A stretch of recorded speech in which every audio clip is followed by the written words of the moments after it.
आप सबको praise the Lord. प्रभु यीशु मसीह के सामर्थी नाम से मैं आप सबको ग्रीट करती हूँ, मैं वेलकम करती हूँ और परमेश्वर पिता का मैं धन्यवाद करती हूँ कि परमेश्वर विश्वास योग्य है। और आज मैं जो वचन, एक छोटा सा वचन मैं आपके साथ शेयर करना चाहूंगी और उस वचन को शेयर करते वक्त जो इंस्पिरेशन मुझे मिला वो जो रीसेंट एक हमारे कहना चाहिए देश के अंदर जो घटना रही वो था चंद्रयान 3 का लॉन्चिंग। उसके लॉन्चिंग को जब मैं देख रही थी, सॉरी लैंडिंग को जब मैं देख रही थी, उससे कई बातों को होली स्पिरिट ने मुझे रिमाइंड किया और मैं आज आपके साथ उन विषयों को बांटना चाहती हूँ। छोटा सा वचन है और उस पर जाने से पहले जस्ट कि मैं परमेश्वर पिता का धन्यवाद करती हूँ कि परमेश्वर विश्वास योग्य है और हमारे पास बहुत टाइम नहीं होता कि हम टेस्टिमोनीज को ले पाएं, लेकिन फिर भी मैं, क्योंकि जब हम सब मिलते हैं, this is a platform, this is an alter of thanks giving.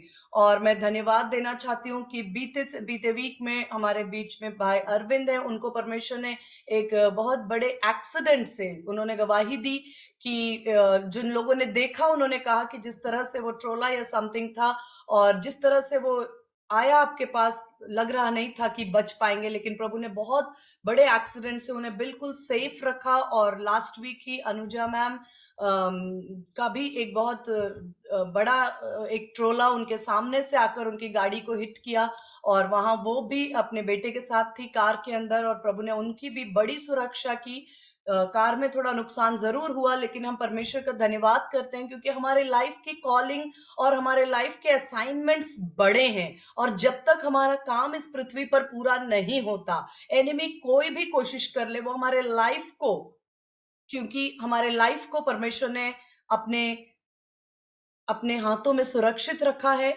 और मैं परमेश्वर का ये प्लेटफॉर्म है धन्यवाद देने का, इसलिए हम टेस्टिमोनीज सारी नहीं ले पाते, अदरवाइज हम उनको कहते कि आप अपनी टेस्टिमोनीज दीजिए, लेकिन मैं उनके बिहाफ पर हो सकता आने वाले समय में वो दे। लेकिन मैं परमेश्वर पिता का धन्यवाद करती हूँ कि मेजर एक्सीडेंट्स, मैम की गाड़ी पे भी एक ट्रोला आकर के बहुत बड़ा था, उसने हिट किया, लेकिन प्रभु ने उनको पूरा सेफ रखा। मैं परमेश्वर पिता का धन्यवाद करती हूँ और मैं जो वचन आज आपके साथ बांटना चाहती हूँ, टॉपिक बहुत सिंपल है, लेकिन उसके लिए जैसे मैंने कहा कि जो चंद्रयान 3 का लॉन्चिंग, सॉरी लैंडिंग का प्रोसीजर था, उस वीडियो को देख करके कुछ बातों को परमेश्वर ने मुझे सिखाया जो मैं आपके साथ शेयर करूंगी।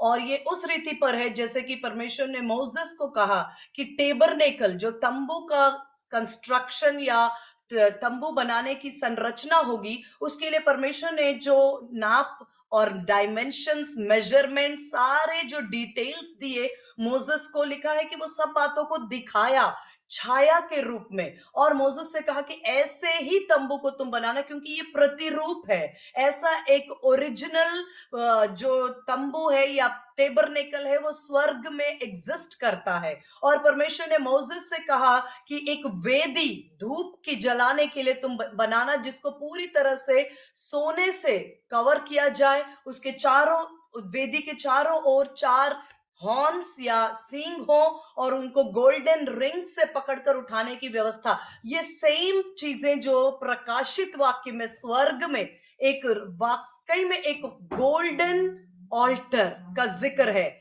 जिसको मैं रेफरेंस के साथ आपके साथ बताऊंगी। तो जो कुछ हम पृथ्वी पर कई प्रक्रियाओं को देखते हैं, होली स्पिरिट हमें सिखाते हैं कि इससे हमें बहुत सी स्पिरिचुअल बातों की समझ या अंडरस्टैंडिंग मिलती है। तो मैं आपके साथ में कुछ पिक्चर्स, मैं विश्वास करती हूँ आपने सबने वो प्रोसीजर देखा होगा 23 अगस्त को, लेकिन फिर भी कुछ छोटे से भी, मैं 2 से 3 मिनट के वीडियोस और कुछ बातें मैं आपके साथ चंद्रयान 3 के विषय में शेयर करती हूँ और उसके साथ मैं आपके साथ जो परमेश्वर का वचन है वो भी शेयर करूंगी। और आप में से सबने देखा होगा और किसी ने नहीं देखा तो वो ये देख सकते हैं, और जिसने देखा है वो और इसे इंसाइट और गहराई से देख सकते हैं। मैं जेनू से रिक्वेस्ट करूंगी कि वो हमें एक बार वो क्लिपिंग्स को शेयर करे।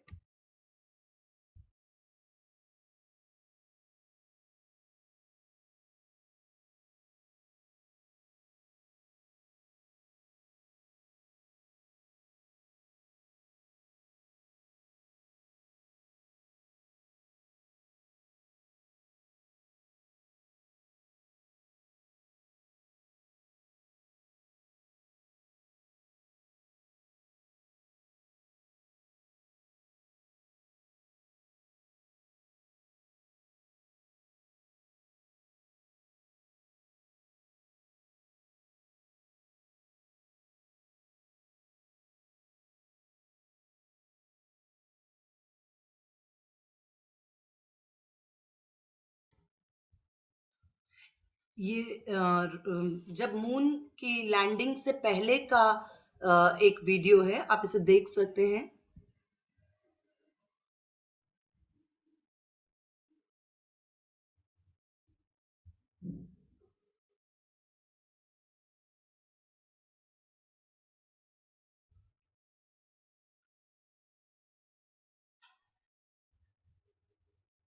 ये मून के चारों तरफ जो छोटा सा दिख रहा है वो चंद्रयान 3 का है।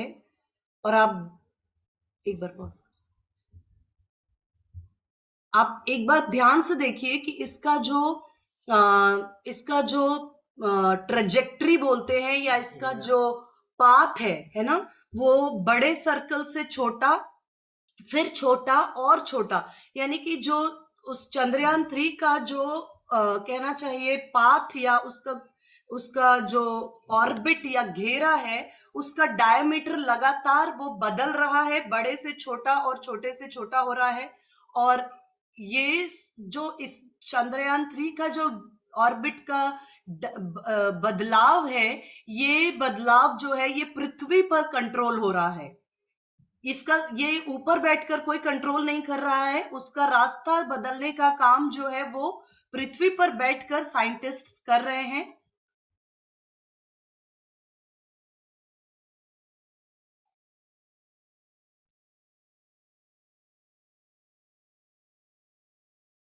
ये उसकी सॉफ्ट लैंडिंग के लास्ट व्यूज हैं।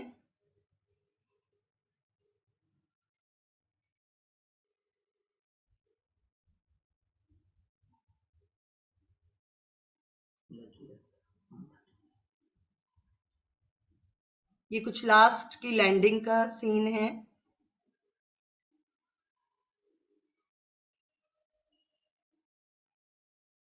और ये रोवर जो है वो मून की सरफेस पे टच करता है। लेकिन इस सारी प्रक्रिया में इसको ड्राइव करने वाला कोई भी व्यक्ति इस चंद्रयान में नहीं बैठा है या इस मून के आसपास नहीं है। सारा कंट्रोल जो हो रहा है वो अर्थ पर से हो रहा है। इसके बाद हम एक और पिक्चर देखेंगे कि इवन दो ये कहा जा रहा है कि ये भारत ने इसको लॉन्च किया, इसरो जो है वो बैंगलोर में है इसके हेडक्वार्टर्स, उसका एक तस्वीर हम देखेंगे। जो मैं कह रही हूं कि ये यहां बैठकर इस तरह से, आप ये देखिए कि ये मॉनिटरिंग पैनल है जहां से कंट्रोल रूम, ये इनका कंट्रोल रूम और पैनल है जहां से बैठकर ये साइंटिस्ट हजारों किलोमीटर दूर उस चंद्रयान का जो कहना चाहिए ट्रेजेक्ट्री या उसके रास्ते को ये यहां से कंट्रोल कर रहे हैं। और बार बार हमें लगता है ये इसरो ने किया बैंगलोर, लेकिन अगर आप बहुत अच्छी तरह समझें तो ये किसी एक टीम का काम नहीं था, ये बहुत बड़ा प्रोजेक्ट था। और इस प्रोजेक्ट के अंदर ये न केवल देश के अलग अलग सेंटर्स इन्वॉल्व थे, इनफैक्ट इंटरनेशनल लेवल पे नासा और यूरोपियन स्पेस सेंटर, नासा और यूरोपियन स्पेस सेंटर भी लगातार भारत के साथ संपर्क में था, इसकी लैंडिंग के डेटा के को कंट्रोल करने में और डेटा को शेयर करने में, और लगातार वो संपर्क में थे। आप समझ सकते हैं कि भारत और अमेरिका बहुत दूर है, लेकिन फिर भी, और ये काफी दूर, जो किलोमीटर्स दूर मून के ऊपर जो चलने वाले प्रोजेक्ट को पृथ्वी पर भी अलग अलग स्थानों पर बैठकर ये कंट्रोल कर रहे हैं। न केवल भारत के जो बैंगलोर इसरो है, लेकिन इसमें विक्रम साराभाई जो स्पेस सेंटर है, विक्रम साराभाई स्पेस सेंटर, ये त्रिवेंद्रम का है। ये इन्होंने भी एक अहम भूमिका निभाई उस प्रोजेक्ट के अंदर। इसके अलावा अहमदाबाद का भी एक सेंटर है, ये अहमदाबाद का इसरो सेंटर है जहां से उस प्रोजेक्ट का एक मेजर हिस्सा यहां भी तैयार हुआ। इसके अलावा हैदराबाद इसरो भी है जिसके पिक्चर्स हमने नहीं लिए हैं, और बहुत बड़ी लिस्ट है। हैदराबाद इसरो है, फिर सतीश धवन स्पेस सेंटर भी इसमें इन्वॉल्व है, और बहुत सारे अलग अलग भारत के space centres plus European space centre, America का नासा का, ये सारे स्पेस सेंटर्स का कोलैबोरेटेड ये एफर्ट था। और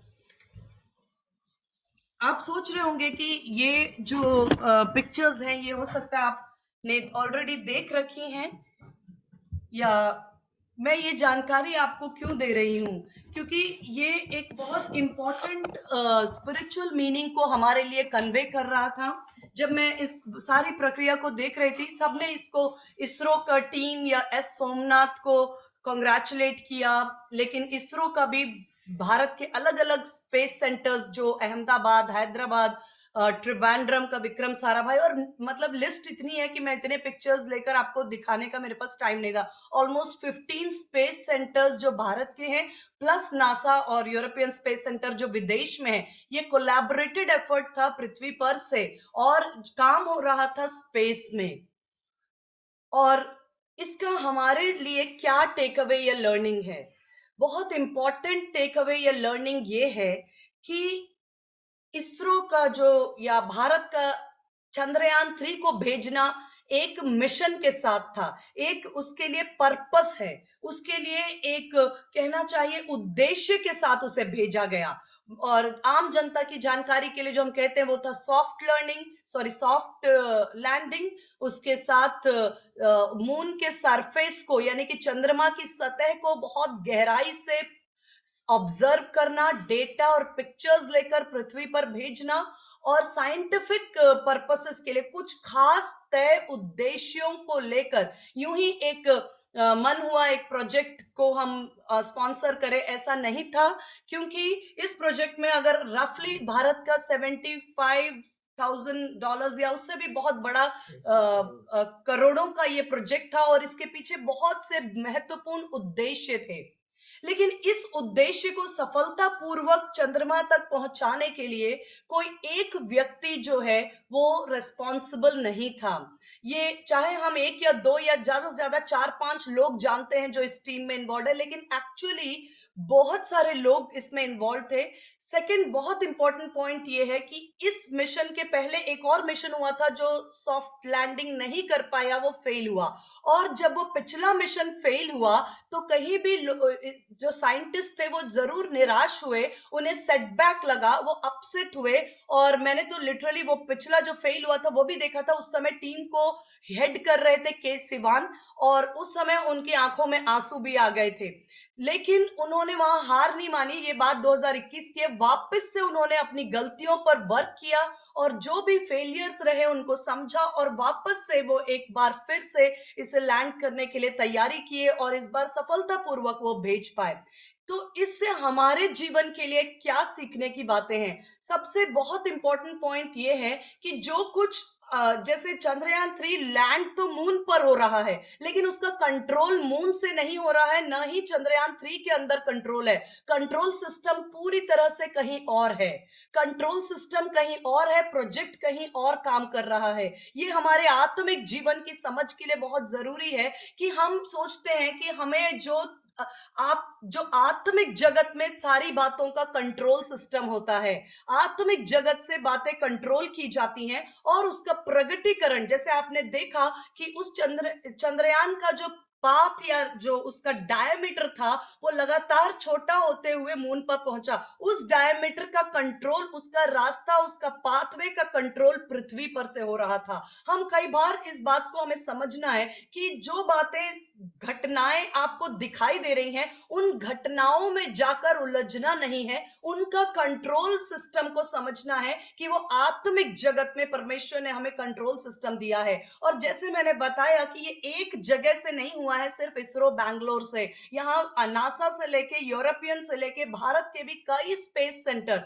इवन दो वो किलोमीटर्स में हजारों किलोमीटर दूर है, फिर भी अपने नेटवर्क सिस्टम से वो इस तरह कनेक्टेड थे कि कनेक्ट होने के साथ साथ वो सफलतापूर्वक इस प्रोजेक्ट को अंजाम दे पाने का एक मेजर रीजन ये था कि उनके पास वो एक माइंड थे। उनके पास एक ही प्रोजेक्ट था, एक ही उद्देश्य था। वो अपने हार्ट में अपने उद्देश्य को लेकर लिंक हो चुके थे, चाहे वो भौतिक रीति से दूर थे। भौतिक रीति से साथ होना जरूरी नहीं है, चाहे वो किलोमीटर्स दूर थे, कोई नासा से कंट्रोल कर रहा है, चाहे कोई बैंगलोर से, कोई त्रिवेंद्रम से, लेकिन क्योंकि उनका उद्देश्य, उनका प्रोजेक्ट, उनका निर्णय उनके सामने स्पष्ट था, उनका दर्शन उनके लिए स्पष्ट था, उनके बीच में कोई कंफ्यूजन नहीं था, और वो जिस बात पे एग्रीमेंट किए उस बात पे स्टेप बाय स्टेप एक बहुत बड़ी टीम ने अपना अपना हिस्सा निभाया। हर किसी ने उस, आप कुछ फोटोग्राफ्स आप बाद में देखें तो आपको पता चलेगा कि जो लॉन्चिंग साइट जो बैंगलोर की है, वहां से जब रॉकेट को पहली बार रिलीज किया गया, कितना धुआं और किस तरह से वो रिलीज हुआ, वो कुछ एक प्रोजेक्ट का हिस्सा था। किसी ने वो काम किया, किसी ने अलग। इस ओवरऑल प्रोजेक्ट में कम से कम 25 से 30 सेगमेंट्स में है, और हर किसी ने अपने अपने हिस्से को अंजाम दिया। और सब कुछ जो है वो ऐसा नहीं था कि जो चंद्रयान का जो रास्ता मोड़ा जा रहा था उसका ड्राइवर चंद्रयान में बैठकर नहीं कर रहा था, वो पहले से कमांड्स उसमें फेड थे, पहले से उसको रास्ता तय करके दे दिया गया था, पहले से सिस्टम में जितना वो कंट्रोल कर सकते थे साइंटिस्ट, मैंने आपको कंट्रोल रूम के चित्र दिखाए, उन्होंने वहां से किया, और बाकी लास्ट के कुछ मिनट्स का जो कंट्रोल था वो उसके अंदर फीड करके कमांड्स दे दिए गए थे। अब उसका काम था एग्जैक्टली उसी कमांड्स के फॉलो करते करते करते वो अपने मिशन की सफलता पर पहुंच जाए। ये बातें हमारे लाइफ के साथ बहुत अधिक इंपॉर्टेंट है, क्योंकि मैं बात कर रही थी सीजन्स की, और मैं जिस तरह से कुछ लोगों के साथ मेरा बातचीत हुआ बीते कुछ महीने में, मैं कहना चाहिए कि जो आत्मिक रीति से परिपक्व हैं, ईमानदार हैं, ब्लेमलेस हैं, परमेश्वर के साथ साथ चलने वाले लोग हैं, लेकिन कई एक जगह पर आकर उन्हें ऐसा लगता है कि हमारी प्रार्थनाएं जो है, या हमारे लाइफ में हम एक स्टैटिक चीजों को देखते हैं, या हमारा लाइफ एक जगह आकर रुक गया, या एक कंफ्यूजन, या एक ब्रोकननेस, या मैं उनकी बात नहीं कर रही हूं जो परमेश्वर को नहीं जानते या पाप में जीवन जीते हैं, मैं उनकी बात कर रही हूं जो एक धर्मी जीवन और परमेश्वर के भय में चलने वाले लोग हैं। और संसार के इस समय में कहीं ना कहीं वो लीडर्स हैं, और मैं खास तौर पर इसलिए बोल रही हूँ क्योंकि वो लीडरशिप में है, लोग उनकी ओर देखते हैं अपनी समस्याओं के हल के लिए, लोग उनकी ओर देखते हैं प्रार्थनाओं के लिए, उत्साह वर्धन के लिए, लोग उनकी ओर देखते हैं कि आप हमारी मदद करो, लेकिन खुद वो उस जगह पर आकर, एक जगह पर आकर ऐसे कठिन दौर में गुजरते हैं जहां पर उनके पास आंसू होते हैं, और उनके पास बहुत कोई नहीं होता जिसके साथ वो अपने पेन को शेयर कर सके। आप याद रखें कि जब लोग ऐसी बातों को हम कभी किसी के साथ शेयर करते हैं, मोस्ट ऑफ द टाइम्स लोग तुरंत ये देखने की कोशिश करते हैं कि आपने कहां गलती की, या क्या गलत रहा, क्या आपने गलती करी।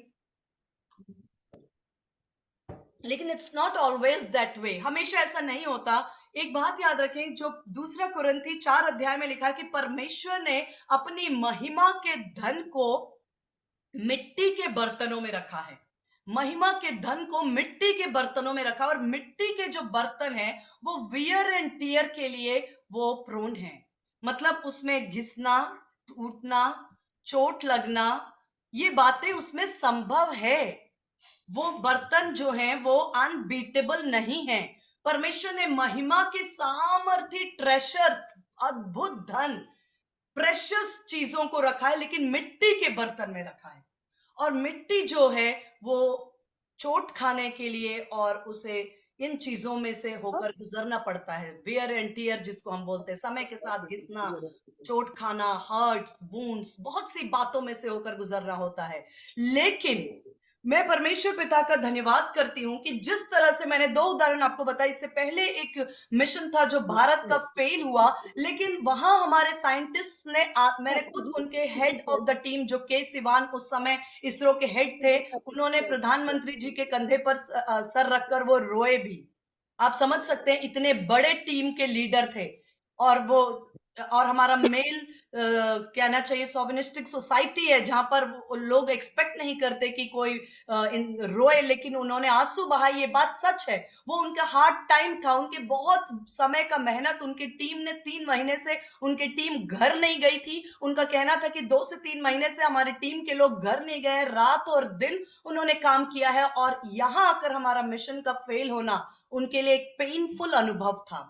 लेकिन वो सच है और पेन्स को वेंट आउट भी किया जाना चाहिए। अगर दर्द है तो उसको व्यक्त करना है, लेकिन सही स्थान पर। और दर्द को हमें ये नहीं समझना है कि परमेश्वर ने मुझे छोड़ दिया, या परमेश्वर ने मुझे त्याग दिया, या परमेश्वर, शत्रु हमारे लिए बहुत जल्दी ऐसी बातों को लेकर आता है, तुलना लेकर आता है कि तुमसे वो बेटर है, या परमेश्वर के लोगों तुमसे कोई गलती हुई। There at that is the time when you have to be very very sensitive. बहुत अधिक सेंसिटिव होने की जरूरत है, क्योंकि एक मिशन या एक असाइनमेंट या एक प्रोजेक्ट का फेलियर इस बात को तय नहीं करता है कि आप फेलियर हैं। आपका असाइनमेंट फेल हुआ है, लेकिन आप नहीं। You know what? There is a term called falling forward. Falling forward. इसको मैंने एक दास से सुना, मुझे बहुत अच्छा लगा। फॉलिंग फॉरवर्ड, ये ऐसा है जैसे एरोप्लेन में आप सबसे फर्स्ट सीट पर बैठे हैं। एरोप्लेन में आप सबसे फर्स्ट सीट पर बैठे हैं और आपको कोई काम पड़ा, वॉशरूम या किसी चीज का, आप उठकर पीछे जा रहे हैं। आप एरोप्लेन में पीछे जा रहे हैं, आप कैबिनेट में पीछे जा रहे हैं, लेकिन ओवरऑल आपकी यात्रा आगे जा रही है। ओवरऑल वो प्लेन आगे जा रहा है, इसलिए आप भी अपनी डेस्टिनी, अपनी मंजिल की तरफ आगे जा रहे हैं। उस प्लेन के अंदर हो सकता है आप अपनी फर्स्ट सीट से उठकर पीछे की सीट्स के लिए बढ़ रहे हैं कोई कारण से, लेकिन आपके उस प्लेन के अंदर सीट्स में पीछे जाना ये नहीं बताता कि आप अपनी मंजिल से दूर जा रहे हैं। आप अपनी मंजिल की ओर जा रहे हैं, क्योंकि जिस प्लेन में, जिस जहाज में, जिस डेस्टिनी के अंदर जिन हाथों ने आपको संभाला है, वो यीशु मसीह के हाथ हैं। और जिस जहाज को नूह और उसके परिवार ने अंदर आकर सुरक्षा पाया, उसका कैप्टन कोई और नहीं, स्वयं परमेश्वर है। कई बार लहरें आके टकराई, कई बार लगा कि क्या होगा, लेकिन वो जहाज उठता गया। आप अपनी डेस्टिनी की ओर बढ़ रहे हैं। आप अपने, कई बार फेलिंग फॉरवर्ड का मतलब एक इवेंट में हम फेल हो सकते हैं, एक घटना में हम फेल हो सकते हैं, लेकिन हमारा लाइफ फेलियर नहीं है, क्योंकि मेरा जीवन यीशु मसीह में है और यीशु मसीह मेरे अंदर है। ये मुझे हियाव देता है कि I must get up and be prepared to come back. एक कम बैक के लिए परमेश्वर हमें अनुग्रह देता है। जैसे इस मिशन के लिए साइंटिस्ट ने वापस से, उन्होंने वो सारे पॉइंट्स देखे कि जहां जहां फेलियर्स आए, और वापस से वर्क किया। और दूसरा, ये बहुत इंपॉर्टेंट बात है कि हम सब अपने लाइफ में एक पर्पस को लेकर परमेश्वर ने हमें पृथ्वी पर भेजा है। जैसे चंद्रयान यूं ही नहीं भेजा गया कि मून पर भेज दिया, एक फैंसी है। चंद्रयान एक मकसद को लेकर के भेजा गया है। उसको भेजने के साथ उसे तैयार करने के लिए एक मकसद, एक प्रॉपर एजेंडा लेकर वो गया है। परमेश्वर ने भी इस पृथ्वी पर लिखा है कि परमेश्वर ने इफिसियों 2 अध्याय में लिखा है कि पृथ्वी पर परमेश्वर ने तुम्हें भेजने से पहले, जगत की उत्पत्ति के पहले ही, उन भले कार्यों को तुम पूरा करो जिन्हें परमेश्वर ने तुम्हारे लिए तैयार किया है। हम एक्सीडेंटली नहीं आए हैं, हम एक प्लान, एक पर्पस के साथ आए हैं। आपके बच्चे, आपके परिवार, आपका बिजनेस, आपका लाइफ, आपकी मिनिस्ट्री, ये एक्सीडेंट नहीं है, ये एक पर्पस के साथ परमेश्वर ने आपको दी है। लेकिन इस पर्पस को अपनी सही लैंडिंग तक पहुंचने के लिए बहुत अधिक जरूरी है कि एक कंट्रोल सिस्टम की, क्योंकि बहुत चांसेस है कि जब आप उसे रिलीज करते हैं अपने पर्पस के लिए, तो आप जानते हैं, जैसे मैं चंद्रयान के विषय में पढ़ रही थी कि लिखा है कि बाकी ग्रहों का ग्रेविटेशनल पुल, और बहुत सारे, एक वर्ड लिखा था उसमें मुझे अच्छा लगा, space is unforgiving in nature.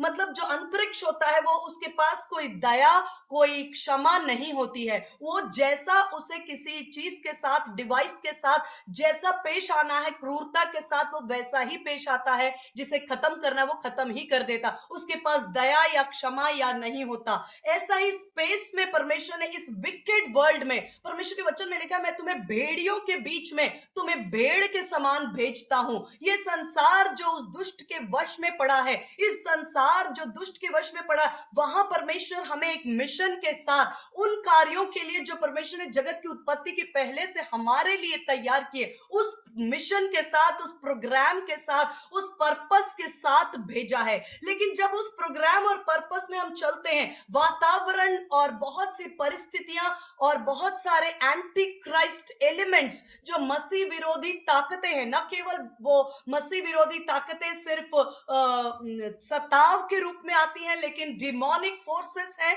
Enemy की प्लान्स हैं, डिस्ट्रैक्शन है, इंटरनेट है, तरह तरह के चीजें हैं जिसके द्वारा निराशा है, बीमारी है और इमोशनल ब्रेकडाउन है, और कई ऐसी बातों को लेकर आता है ताकि हम अपने मार्ग से भटक जाएं, या हमारा बिजनेस, हमारी मिनिस्ट्री भटक जाए, या हमारा प्रोजेक्ट अपने मार्ग से हट जाए, हमारे बच्चे अपने मार्ग से हट जाए। डिस्ट्रैक्शंस या हर तरह की बातें उन्हें हर तरह से खींचने की कोशिश करती है। लेकिन ये जानकर आश्चर्य होगा कि हमारे पास एक कंट्रोल सिस्टम है। जैसे मैंने कहा, वो पृथ्वी पर बैठकर उस चंद्रयान की मॉनिटरिंग कर रहे थे जो स्पेस या अंतरिक्ष में है। हमें रिवर्स करना है। हमें आत्मिक ऊंचाइयों में लिखा है कि तुम्हें मसीह के साथ जिलाया और स्वर्गीय स्थानों में यीशु मसीह ने अपने साथ बिठाया। आप सोचते हैं मेरी प्रार्थनाएं पृथ्वी से स्वर्ग जाएंगी, तो ये गलत है। हमारी प्रार्थनाएं जो है, हम जब करते हैं, हम पृथ्वी पर हमारा शरीर है, लेकिन हम उठते हैं, we ascend in our spirit, हम आत्मा में राइज होते हैं, हम अपने प्रीस्टहुड रिगालिया को लेते हैं, यानी याजकी वस्त्र को धारण करते हैं, हम अपने उस रैंक, उस अथॉरिटी, उस स्थान पर आते हैं जो यीशु मसीह में हमें मिला है, मसीह के साथ संगी वारिस। और यीशु मसीह ने अपने साथ हमें उठाया और अपने साथ बिठाया। उस स्थान पर अधिकार के जाकर स्वर्गीय स्थानों में हम वहां बैठते हैं, वहां से हम कमांड करते हैं, वहां से हम प्रेयर करते हैं, वहां से हम इंटरसेशंस करते हैं, सप्लीकेशंस। मैं ये इसलिए बोल रही हूँ क्योंकि बाइबल में एक जनरल टर्म है प्रेयर, लेकिन अलग अलग स्थान पर बहुत तरह की प्रार्थनाएं का विषय है। सप्लीकेशन भी लिखा है, पिटिशंस भी लिखा है, प्रेयर भी लिखा है, इंटरसेशंस भी लिखा है, और अलग अलग समय पर थैंक्स गिविंग, अडोरेशन, वर्शिप, ऐसे बहुत टर्म्स प्रार्थना के लिए आए हैं। लेकिन वो सब कुछ हम स्वर्गीय स्थानों में अपने पोजीशन को जानते हुए कि मसीह यीशु में मेरे स्थान क्या है, मैं लुटी पिटी और कुचली हुई नहीं हूं, यीशु मसीह में मेरी आइडेंटिटी है, मैं मसीह के साथ स्वर्गीय स्थानों में बिठाई गई। उस स्थान पर जाकर के हम प्रार्थनाओं को करते हैं। ऐसी प्रार्थना नहीं कि जैसे हे परमेश्वर ये क्या कर दिया। मैं आज मुझसे एक बहन बात कर रही थी चर्च में, वो कह रही थी कि मेरी सारी प्रार्थनाएं उल्टी हो रही हैं, मतलब मैं मांगती कुछ और हूं, होता कुछ और है। सिस्टर जी ऐसा क्यों हो रहा है? मैंने उनसे उतनी बात ज्यादा वहां नहीं की, उनसे मैंने थोड़े शब्दों में जो मैं बता सकती थी, और मैंने कहा कि हम और मिलेंगे और बातचीत करेंगे। ये समझ ही कितनी गलत है कि मैं परमेश्वर से कुछ और मांग रही हूं और मुझे क्यों कुछ और मिल रहा है। ये कितनी रॉन्ग अंडरस्टैंडिंग के प्लेटफॉर्म पर हम प्रेयर कर रहे हैं, क्योंकि वचन में साफ लिखा है कि तुम जो बुरे होकर अपने बच्चों को, लिखा तुम में से कौन है जो उसका बच्चा मछली मांगे तो तुम उसे सांप दो? ऐसा नहीं होता है, तुम नहीं देते ऐसा। जब वो रोटी मांगे तो तुम उसे पत्थर नहीं देते, मछली मांगे तो सांप नहीं देते। तुम भली प्रार्थना करते हो तो बुरी प्रार्थना, लिखा जब तुम बुरे होकर अपने बच्चों को भली वस्तुएं देना जानते हो तो तुम्हारा परमेश्वर जो कितना भला है, सारी भलाई का सोर्स, गुडनेस एंड लव का सोर्स वो है, फिर वो मांगने वालों को पवित्र आत्मा क्यों करना देगा?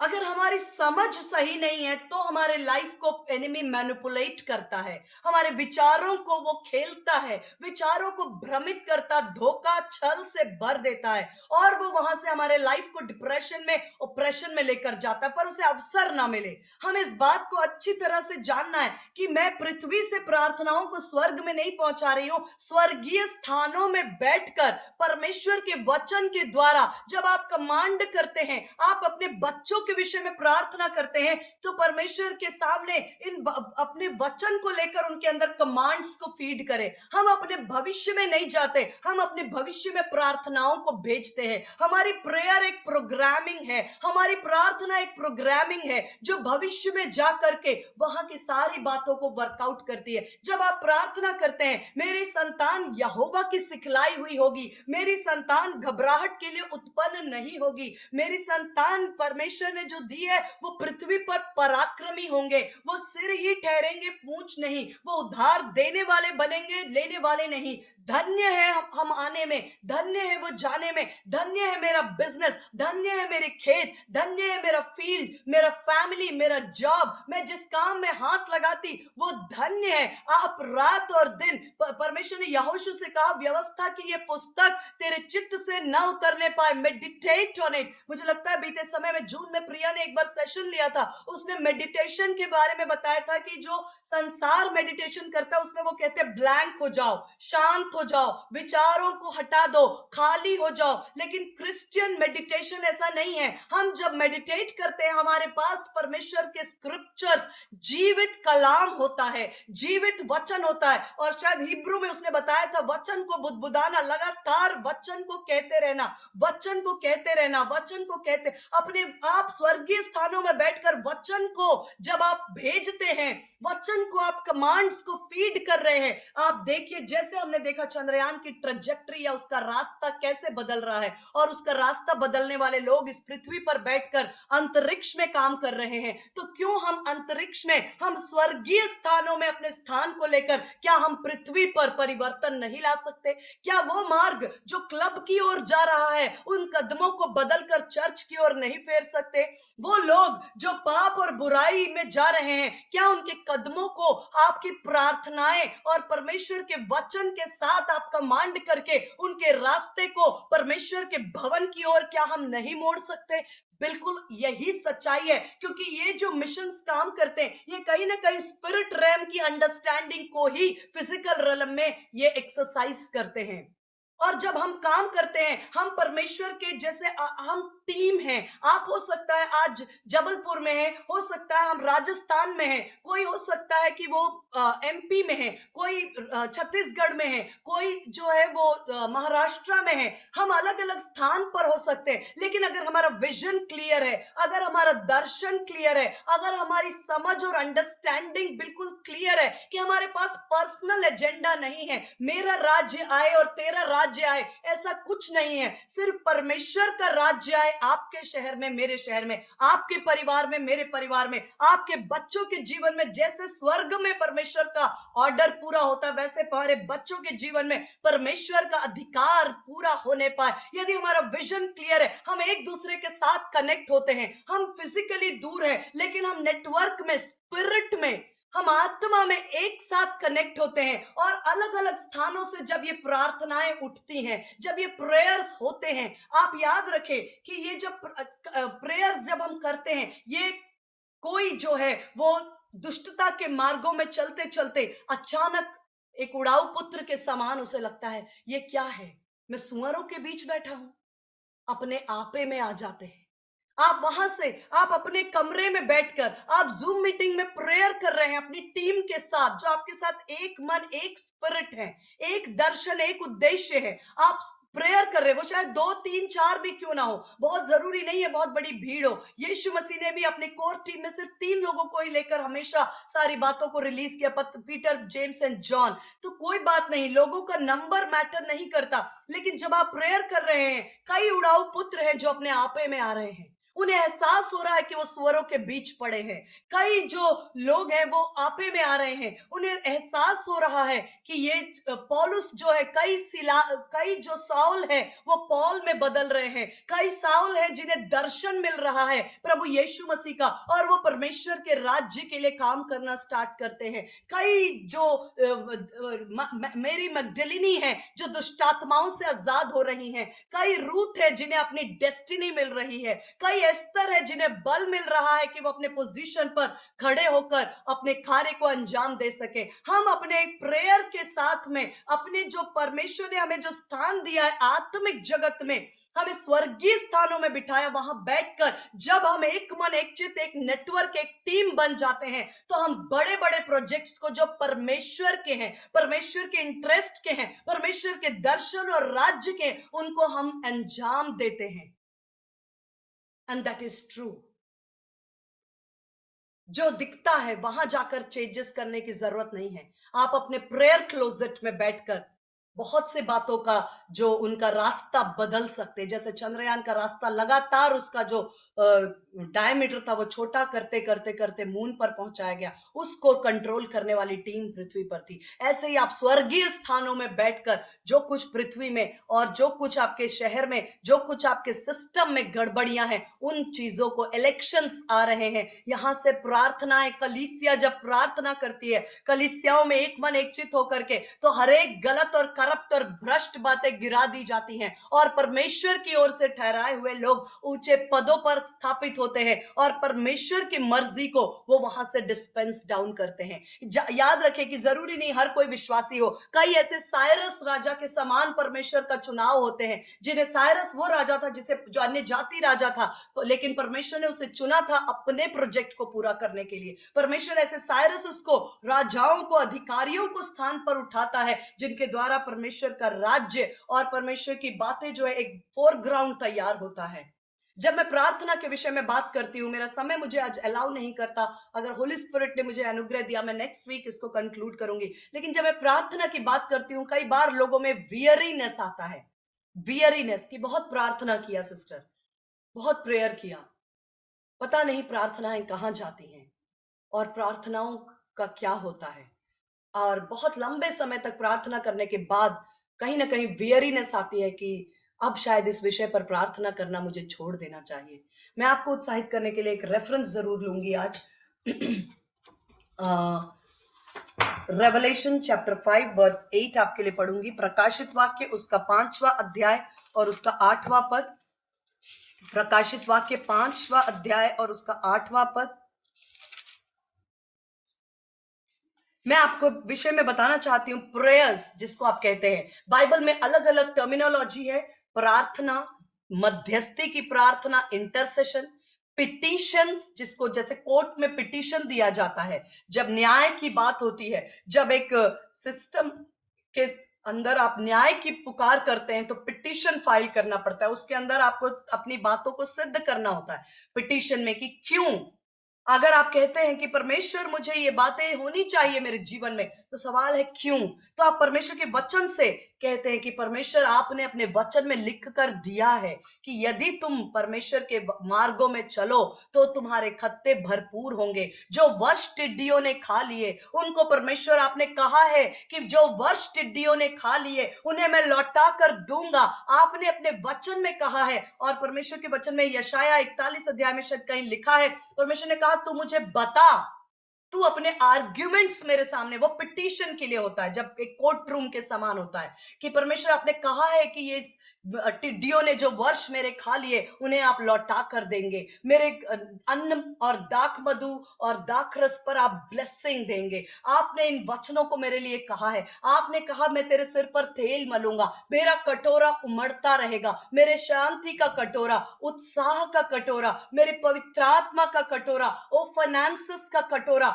मेरे कटोरा उमड़ता रहेगा। ये वचन आपने दिया है। पिटिशन, मध्यस्थी की प्रार्थना, इंटरसेशन, सप्लीकेशन, जो परमेश्वर के विनती, निवेदन, ये वचन अलग अलग प्रेयर के लिए आए हैं, विनती, निवेदन, सप्लीकेशंस, थैंक्स गिविंग, वर्शिप, अडोरेशन, आराधना की प्रार्थना, पश्चाताप की प्रार्थना, प्रेयर ऑफ कन्फेशन, विश्वास की प्रार्थना, धर्मी जन की प्रार्थना, ऐसे प्रेयर, छुटकारे की प्रार्थना, चंगाई की प्रार्थना। प्रेयर के बहुत सारे डायमेंशंस हैं, बहुत सारे डायमेंशंस हैं। लेकिन मैं आपके लिए पढ़ती हूं, जब आपके पास एक सवाल होता है कि मैंने वर्षों तक किसी के मैं बात नहीं कर रही हूं वो प्रेयर की कि गिव मी टी ब्रेड प्रभु, ये मतलब अगर आपने बहुत लंबे समय तक किसी के उद्धार के लिए, छुटकारे के लिए, किसी के जीवन के लिए, किसी के कहना चाहिए कोई परिवारों के लिए, परमेश्वर के विल को लेकर के, परमेश्वर के रिटन वर्ड ऑफ गॉड, परमेश्वर ने लिखकर जो अपने वचन के दायरे में जो बातें परमेश्वर ने दी उनको लेकर के एग्रीमेंट में आकर प्रार्थना की, फिर आपके पास सवाल है पता नहीं मैंने इतने वर्षों तक प्रार्थना की, प्रार्थनाओं का क्या हुआ, कहां गई वो प्रेयर्स, क्या होगा उनका। प्रकाशित वाक्य उसके 5 अध्याय और उसका 8वां वचन मैं आपके सामने पढ़ रही हूं। जब उसने पुस्तक ले ली तो वे चारों प्राणी और 24 प्राचीन उस मेमने के सामने गिर पड़े, उनमें से हर एक के हाथ में वीणा और धूप, जो पवित्र लोगों की प्रार्थनाएं हैं, से भरे हुए सोने के कटोरे थे। प्रभु आपको अनुग्रह दे कि ये बातें आपके हृदय में, आपके स्पिरिट में सिंक हो जाए। ये मैं मोटिवेट करने के लिए नहीं, लेकिन ये आपके एब्जॉर्प्शन के लिए, आपके बल के लिए, आपके जैसे कहना चाहिए कि आप आत्मा में इतने जड़ पकड़ ले परमेश्वर के वचन के साथ। इंग्लिश में लिखा है कि जब 24 प्राचीन, जब उसने पुस्तक ले ली तो वो चार प्राणी और 24 प्राचीन मेमने के सामने गिर पड़े। और जब वो प्राचीन गिर पड़े, लिखा है उनमें से हर एक के हाथ में एक एक वीणा, लेकिन जो धूपदान है उसकी संख्या नहीं लिखी है। एक एक के पास एक एक धूपदान है या एक एक के पास ज्यादा धूपदान है, ये मुझे वचन में एकदम क्लियर नहीं हो रहा, लेकिन इतना है कि एक प्राचीन के पास कम से कम एक और ज्यादा से ज्यादा बहुत सारे धूपदान, गोल्डन सेंसर्स। मैं अगर इस वचन का टाइटल भी देना चाहूंगी तो मैं उसको यही दूंगी, गोल्डन सेंसर।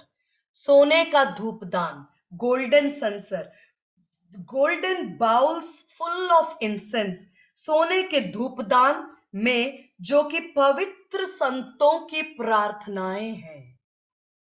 अगर शत्रु आपको कहता है तेरी प्रार्थनाएं परमेश्वर भूल चुका है, तेरी प्रार्थनाएं कोई नहीं सुनता, तेरी प्रार्थनाएं स्वर्ग तक नहीं पहुंचती, तेरी प्रार्थनाएं तो पृथ्वी को का एटमॉस्फेयर भी क्रॉस नहीं करती, तो आप उसे कह सकते हैं मेरी प्रार्थनाएं जो हैं वो पृथ्वी का एटमॉस्फेयर क्रॉस ना करे, ये हो नहीं सकता, क्योंकि मैं पृथ्वी पर से नहीं, मैं स्वर्गीय स्थानों से प्रार्थनाएं करती हूँ।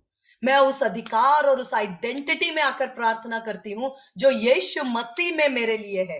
यीशु ने मुझे स्वर्गीय स्थानों में अपने साथ बिठाया और मैं वहां से प्रार्थनाएं करती हूँ। उसका प्रभाव इस पृथ्वी पर और इस संसार पर दिखता है, लेकिन मेरी प्रार्थनाएं जो है वो व्यर्थ नहीं है, वेस्ट नहीं है, वो लॉस्ट नहीं है, वो खोई हुई होपलेस नहीं है। परमेश्वर ने उसे वो वैल्यू दी है, परमेश्वर ने उसे वो सम्मान और आदर दिया है। परमेश्वर ने उसे एक साधारण स्थान पर नहीं, लेकिन उन 24 प्राचीनों के हाथ में गोल्डन सेंसर्स, धूपदान, जो परमेश्वर के सन्मुख पवित्र धूप वेदी के लिए परमेश्वर ने ठहराए हैं, उस धूपदान में पवित्र संतों की प्रार्थनाओं से वो वेदी, वो धूपदान भरे हुए हैं। प्रार्थनाओं को डिसकंटिन्यू ना करें। जनरेशंस के लिए, पीढ़ी से पीढ़ी के लिए प्रभु ने मुझे अनुग्रह दिया। मैं नेक्स्ट टाइम इसे वाइंड अप करूंगी, इस वचन को प्रेयर्स के ऊपर, कि प्रेयर्स को आप बीच में, मिडवे में ना छोड़ें। एक वचन और मैं आपके साथ उत्साह के लिए बोलकर रुकना चाहूंगी।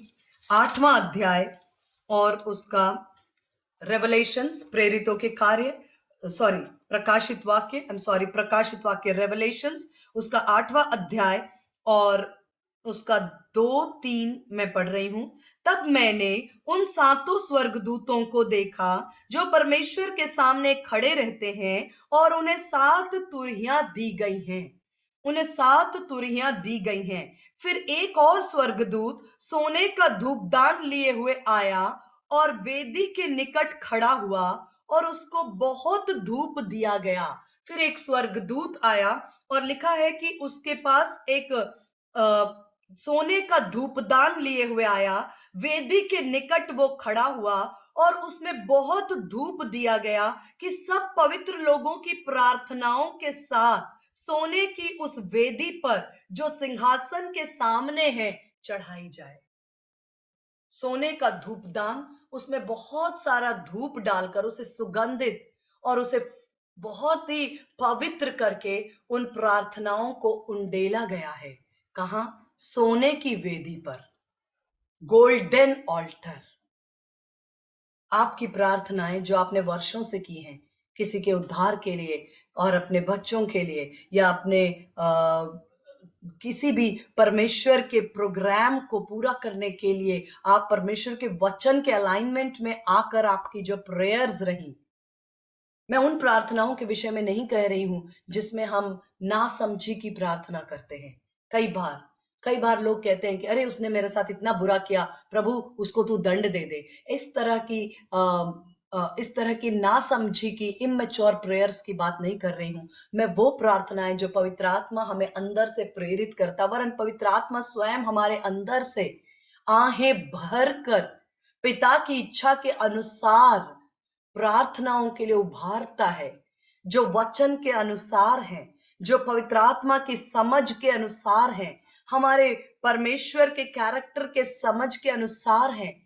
वो प्रार्थनाएं, उनमें से कोई भी वेस्ट नहीं हुई। वो गोल्डन बाउल एक सोने के सेंसर के अंदर परमेश्वर ने रखी हैं, और उन्हें वक्त आने पर उन्हें सोने की वेदी पर, गोल्डन ऑल्टर पर उंडेल दिया जाता है। और उसके बाद जब धूप दान लेकर उसमें, और उस धूप का, मैं फिर से ये पाठ पढ़ रही हूं, उसे बहुत धूप दिया गया कि सब लोगों की प्रार्थनाओं के साथ सोने की उस वेदी पर जो सिंहासन के सामने है चढ़ाए। उस धूप का धुआं पवित्र लोगों की प्रार्थनाओं सहित स्वर्गदूत के हाथ से परमेश्वर के सामने पहुंच गया। तब स्वर्गदूत ने, अब रिवर्स एक्शन शुरू हुआ। जब आपकी प्रार्थनाएं, जब आपने प्रार्थना की परमेश्वर तेरा राज्य भारत में आए, परमेश्वर तेरा राज्य मेरे बच्चों के जीवन में आए, आपने परमेश्वर के वचन के अनुसार पवित्र आत्मा की प्रेरणा से प्रार्थना की, और ये प्रार्थनाएं धूप दान में, गोल्डन बाउल में, सोने की धूप दान में इकट्ठी हुई, फिर वो गोल्डन ऑल्टर सोने की वेदी पर उंडेल दी गई, वो एक सुगंधित धूप के साथ मिलकर परमेश्वर तक पहुंची। उसके बाद नेक्स्ट एक्शन क्या हुआ? तब स्वर्गदूत ने धूपदान लेकर वेदी में से कुछ आग ले ली, वेदी में से कुछ आग लेकर उस धूपदान में भरकर पृथ्वी पर उंडेल दी, और पृथ्वी पर बड़ा गर्जन, शब्द, बिजलियां और भूकंप होने लगा। एक्शन जरूर होता है। अंधकार के जो नींवें हैं वो हिलाई जाती हैं। परमेश्वर का शब्द, बड़ी गर्जन, इंग्लिश में लिखा है कि there was fire from the altar and threw it on the earth, पर पृथ्वी पर उस वेदी से आग भेजी गई। And there were pearls of thunder, rumblings, flashes of lightning and earthquake। एक बड़ी, पृथ्वी पर डालने के बाद बड़ा गर्जन, बड़ा शब्द, बिजलियां, भूकंप, बड़ा परिवर्तन, बड़ा काम। परमेश्वर ने इस पृथ्वी को शेक किया, और उस शेक करने के लिए आग जो आई वो स्वर्ग के गोल्डन ऑल्टर से लेकर वो आग उंडेली गई।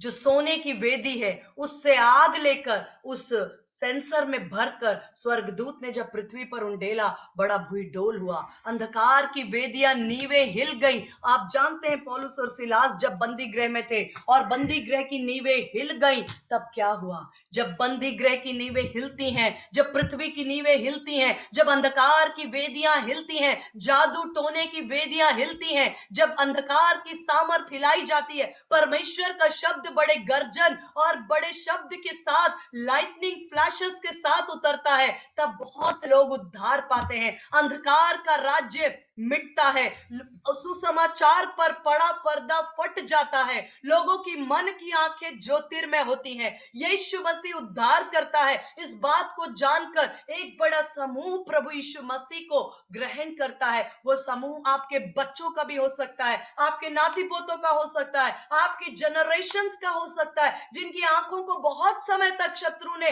पर्दा डालकर रखा। वो पर्दा फट जाता है जब स्वर्ग से आग पृथ्वी पर उंडेली जाती है, और स्वर्ग से पृथ्वी को, आग को लाने के लिए पहले स्वर्ग तक आपकी प्रार्थनाएं जाती हैं। जो प्रार्थनाएं आपकी स्वर्गीय स्थानों में बैठकर आप करते हैं, वो पृथ्वी पर परिवर्तन और पृथ्वी पर आग लेकर आती है, और वो आग स्वर्ग के वेदी से होकर आती है। परमेश्वर हमें अनुग्रह दे। नेक्स्ट टाइम मैं इस छोटे से वचन को कंक्लूड करूंगी बिब्लिकल स्क्रिप्चर्स और उदाहरण लेकर के। मैं परमेश्वर पिता का धन्यवाद करती हूं कि परमेश्वर ने हमें अनुग्रह दिया कि हम इस वचन को आज आपके साथ बांट सकते हैं। हालेलुया। मैं धन्यवाद देती हूँ। क्या हमारे बीच में सीमा सिस्टर हैं क्या? सीमा सिस्टर हैं क्या? जी sister.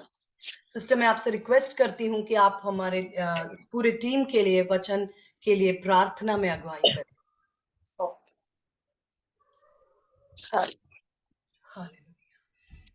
Hallelujah, thank you Jesus. आवाज आ रही है? जी जी जी, प्लीज। हालेलुया।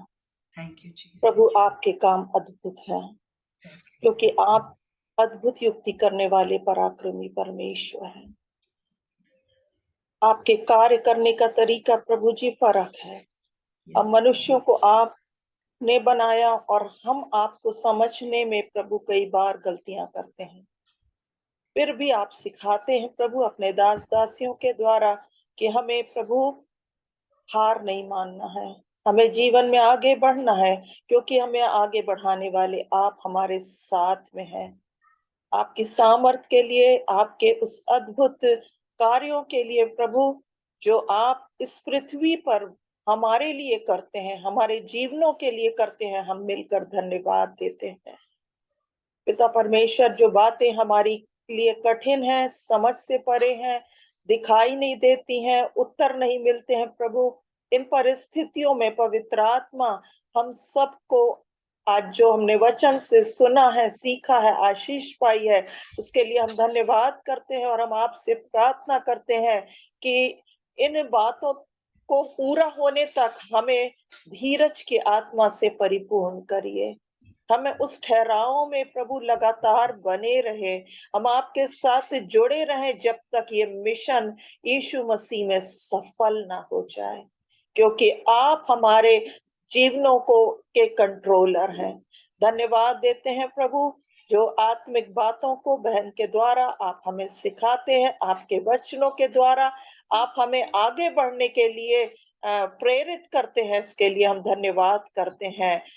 सिस्टर को, प्रभु भाई को और पूरे परिवार को हम यीशु मसीह आपके सामर्थ्य बलवंत हाथों में सौंपते हैं। जूम के माध्यम से जितने भाई बहन जुड़े हुए हैं, हम सबों को प्रभु तेरी और भी उस अभिषेक में और भी आपके ज्ञान में, जान पहचान में आगे बढ़ने के लिए पवित्र आत्मा सहायता करिए।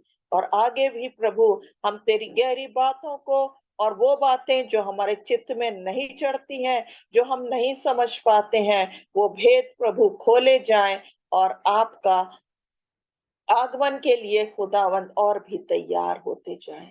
धन्यवाद देते हैं सुंदर संगति के लिए। यीशु मसीह में सबको आशीषित कर, यीशु नासरी के नाम में मांगते, आमीन।